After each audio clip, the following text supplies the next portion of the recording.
electric cars of the future. But I'm here with the all-new 2024 Ford Mustang, and it's not electric. It's actually very gassy. There are a few different bumper designs depending on which engine you choose, but they all look simpler and less fussy than on the outgoing Mustang.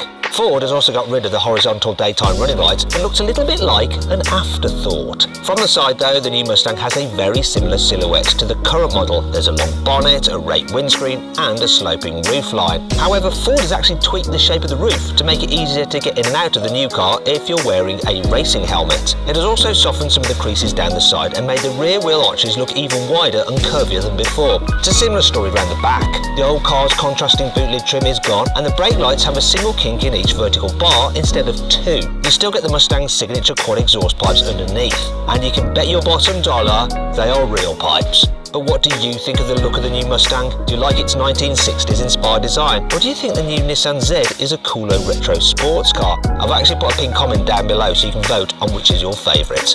The new Mustang comes with a familiar choice of two engines. The range kicks off with a 2.3 litre 4-cylinder turbocharged petrol engine in EcoBoost models. This is the same size as the old car's EcoBoost engine, but Ford says it's changed almost everything about it, including the internal geometry and giving it a new turbo. Ford hasn't confirmed how much power this new engine makes though, but it didn't bolt on a new turbo for no reason now, did it? So you can bet the new EcoBoost makes more than the 330 horsepower and 475 Nm of torque of the old car. Now that's all well and good, but let's cut to the chase. Yes, you can still get this new Mustang with a good old-fashioned 5-litre naturally aspirated V8. Yeehaw!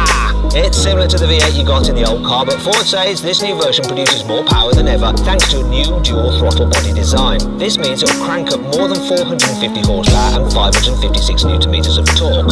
Not only that, Ford has introduced a new feature called Remote Rev. This is exactly what it sounds like. You can rev the engine from the key fob while you're outside the car to enjoy the sound of the exhaust. The interior is one area where Ford hasn't stuck to the old school Mustang recipe. The 7th generation car comes with a completely new infotainment system that gets rid of the old car's analog dials. Now you get a 12-inch digital driver's display and a 13-inch central touchscreen on top of the dashboard. This runs some brand new software that features built-in Amazon Alexa, but Ford didn't stop at revamping the Mustang's onboard technology. It also completely redesigned the whole car's interior. Besides a new touchscreen, the biggest change is the new center console and dual air vents instead of the 3 round holes like you got on the old car. Thing is, this has left no space for physical buttons for the radio and climate control. Now you have to do all that through the touchscreen, which might prove a bit fiddly when you're driving. Anyway, you can get the new Mustang with a choice of seat designs. The range kicks off with cloth and vinyl seats in the entry-level car. Mid-spec models get fake leather trim, and top specification GT versions come with real leather inserts. All models come with 2 small seats in the rear, just like the old car, although passengers won't want to spend too much time there unless they're very, very small people. The new Mustang comes with a 6-speed manual gearbox, just like the outgoing model. It gets a rev matching function as standard that helps you nail perfect downshifts every time. If you'd rather not change gears yourself, you can pay extra to get a 10-speed automatic.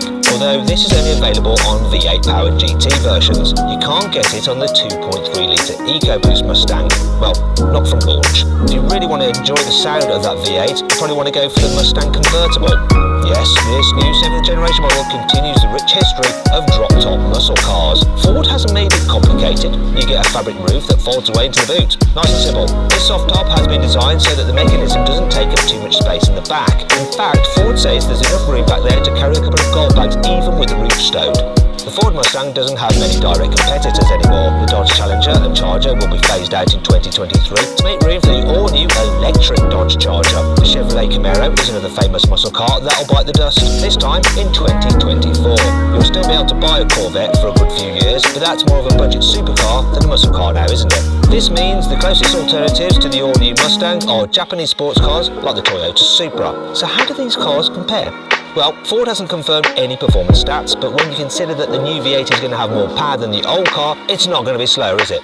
Today's Mustang GT with a manual gearbox does 0 to 60 miles an hour in 4.6 seconds. The Auto is a little bit quicker. It'll do 0 to 60 in 4.3 seconds. Coincidentally, those are exactly the same times that a 3-litre Toyota Supra will do with a manual and automatic gearbox. It's a safe bet then that the new V8 Mustang will be a touch quicker than that. Cars with an automatic gearbox could get close to doing 0 to 60 miles an hour in 4 seconds flat.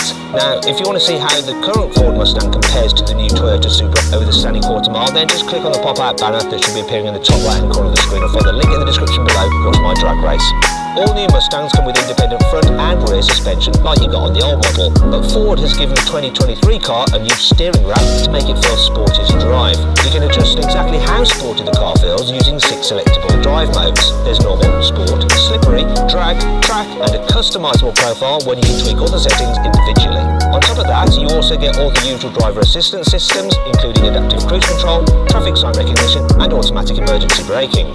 If that doesn't sound exciting enough, you can also get the new Mustang with an optional performance pack. This adds a front strut brace, a limited slip torsion rear differential, wider rear tyres and upgraded Brembo brakes with extra cooling ducts. You also get an active exhaust, optional Recaro sport seats and upgraded adaptive dampers. That's all pretty normal stuff in most serious performance cars, but what isn't very serious is the new Mustang's drift brake. This isn't just a manual handbrake with a fancy name. Oh no, it's a beefy electronic parking brake that's been designed specifically to let you practice drifting in your brand new Mustang. Ford has even designed the drift brake handle to look exactly like a regular handbrake. One of the most exciting things though about the forthcoming Mustang is the new Dark Horse model.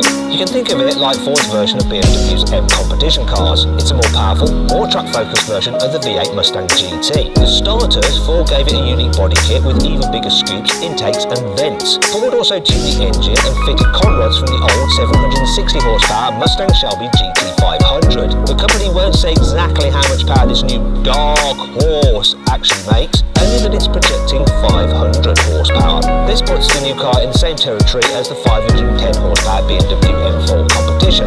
However, you won't be able to get the Mustang with four-wheel drive like that car, but you will be able to get it with the option of an automatic or manual gearbox. Hooray for the H pattern! There's also an optional handling pack that adds wider tyres, stiffer core springs, thicker anti-roll bars and a new rear wing. It's all designed to give you better traction, stability and control on a racing circuit. Speaking of which, you can order a stripped out Dark Horse S and Dark Horse R if you plan to do some serious racing in your new Mustang. These get rid of any unnecessary weight and you can even order them with a roll cage, safety nets and a fire suppressant system. They're basically Ford's version of the BMW M4 CSL. The new Mustang will go on sale in the USA in 2023. Ford hasn't confirmed how much it will cost yet, but it'll probably set you back slightly more across the range than the outgoing car. In America, a 2.3-litre EcoBoost Mustang will set you back just under $29,000, while a V8 GT model costs a smidge under $40,000.